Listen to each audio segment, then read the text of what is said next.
పేదలకు ఇచ్చిన ఇళ్ల పట్టాలకు స్థలాలు చూపించండి. బీఎస్పీ జిల్లా ఇన్ఛార్జి శ్రీరామ్. నెల్లూరు నగరంలోని కలెక్టర్ కార్యాలయం నందు బహుజన సమాజ్ పార్టీ జిల్లా ఇన్ఛార్జ్ శ్రీరామ్ ఆధ్వర్యంలో పేదలకు ఇచ్చిన ఇళ్ల పట్టాలకు స్థలాలు చూపించండి అంటూ జిల్లా కలెక్టర్ ఆనంద్కి వినతిపత్రం అందజేశారు. ఈ సందర్భంగా ఆయన మాట్లాడుతూ నెల్లూరు రూరల్ మండలం కోడూరుపాడు, నారాయణరెడ్డిపేట గ్రామాలకు సంబంధించి 2008 సంవత్సరం నుండి 2010 సంవత్సరం మధ్య కాలంలో సుమారు 2400 మందికి 12 అంకణాల చొప్పున అప్పటి ప్రభుత్వం వారు ఇళ్ల పట్టాలు ఇవ్వడం జరిగిందని తెలిపారు. ఈ పట్టాదారులకు కోడూరుపాడు గ్రామంలోని సర్కారు పేపర్ మిల్లు ఎదురుగా ఉన్న ఖాళీ భూములను చదును చేసి సుమారు 1600 మంది నాకు స్థలాలు అప్పగించారు. వాళ్లు ఇల్లు కూడా నిర్మించుకోవడం జరిగింది. మిగిలిన 800 మందికి ఇళ్ల స్థలాలు చూపించాల్సి ఉంది. ఈ క్రమంలో ఆ భూములు విలువైనవి కావడంతో వాటిని అన్యాక్రాంతం చేయడానికి చాలామంది ప్రయత్నాలు చేస్తున్నారు. పేదల ఇళ్ల స్థలాలకు ఉపయోగించవలసిన ఆ భూములు అలాగే ఉంచితే కొంతమంది చేతుల్లోకి పోయే ప్రమాదం ఉందని తెలిపారు. కావున జిల్లా కలెక్టర్ స్పందించి తగు విచారణ చేసి పేదలకు స్థలాలు ఇవ్వాలని కోరారు.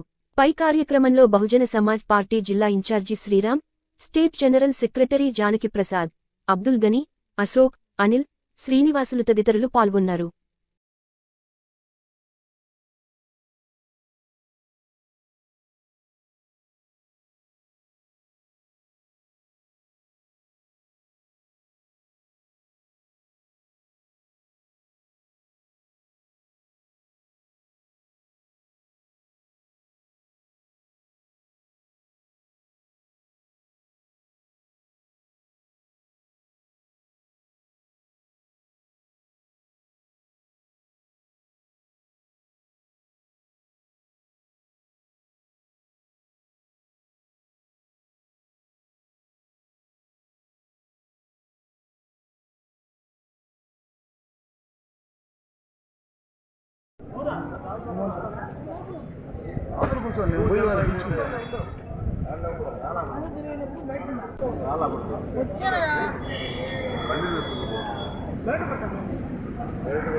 నా పేరు శ్రీరామ్, బహుజన సమాజ్ పార్టీ జిల్లా ఇన్ఛార్జ్ మరియు రూరల్ నియోజకవర్గ సమన్వయకర్తగా పనిచేస్తా ఉన్నాను.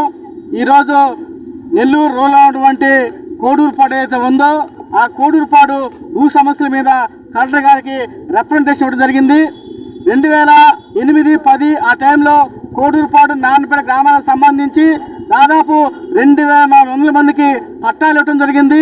ఈ పట్టాలకు సంబంధించి దాదాపు 1600 మందికి ఇళ్ల స్థలాలు చూపించారు. మిగిలిన 800 మందికి ఇళ్ల స్థలాలు చూపించాల్సి ఉంది.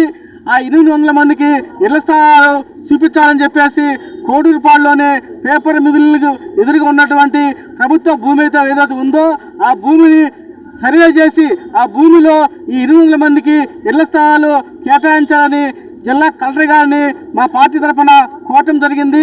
అదేవిధంగా ఆ భూమి ఎంతో వాల్యుబుల్ భూమి కాబట్టి ఆ భూమి మీద కొంతమంది భూస్వాములు కన్నేసి ఆ భూమిని అన్యాక్రాంతం చేయాలని చూస్తూ ఉన్నారు. గతంలో ఆ భూమిలో పట్టాలు ఉన్నాయంటూ కొంతమంది కోర్టుకెళ్ళి ఆ భూమి మీద ఇంజక్షన్ ఆర్డర్ తీసుకోవడం జరిగింది. మేము కలెక్టర్ గారిని ఒకటి కోరుతా ఉన్నాము, ఎవరైతే ఆ భూమి మీద పట్టాలు ఉన్నాయని చెప్పేసి చెప్తా ఉన్నారో వాళ్ళ పట్టాలన్నీ కూడా లోతుగా దర్యాప్తు చేసి అవి నకిలీ పట్టాలా ఒరిజినల్ పట్టాలా నిగ్గుతేల్చినటువంటి అవసరం ఎంతే ఉందని చెప్తా ఉన్నాము. కాబట్టి ఆ ప్రభుత్వ భూమిని అలాగే ఖాళీగా ఉంచినట్లయితే అది 10 మందికి ఉపయోగపడాల్సినటువంటి భూమి కొంతమంది భూస్వాముల చేతుల్లోకి పోయేటువంటి ప్రమాదం ఉంది. కాబట్టి వెంటనే ఆ భూమిని రీసర్వే చేసి ఎవరికైతే 200 మంది పేదలకి పట్టాలు ఇచ్చున్నారో వాళ్ళందరూ కూడా పొజిషన్ ఇవ్వమని చెప్పేసి మేము కలెక్టర్ గారికి రిప్రజెంట్ ఇచ్చాము. కలెక్టర్ గారు ఆ భూమి మీద త్వరలోనే నెల్లూరు ఆర్డీఓ గారిని విచారణ పంపిస్తారని చెప్పడం జరిగింది. కాబట్టి త్వరగా ఆ భూమిని రీసర్వే చేసి ఎవరైతే పేదలు ఉన్నారో వాళ్ళకి పేదందరూ కూడా ఇళ్ల స్థలాలకు కేటాయించాలని చెప్పేసి మేము బహుజన సమాజ్ పార్టీ తరఫున కలెక్టర్ గారిని కోరుతా ఉన్నాం.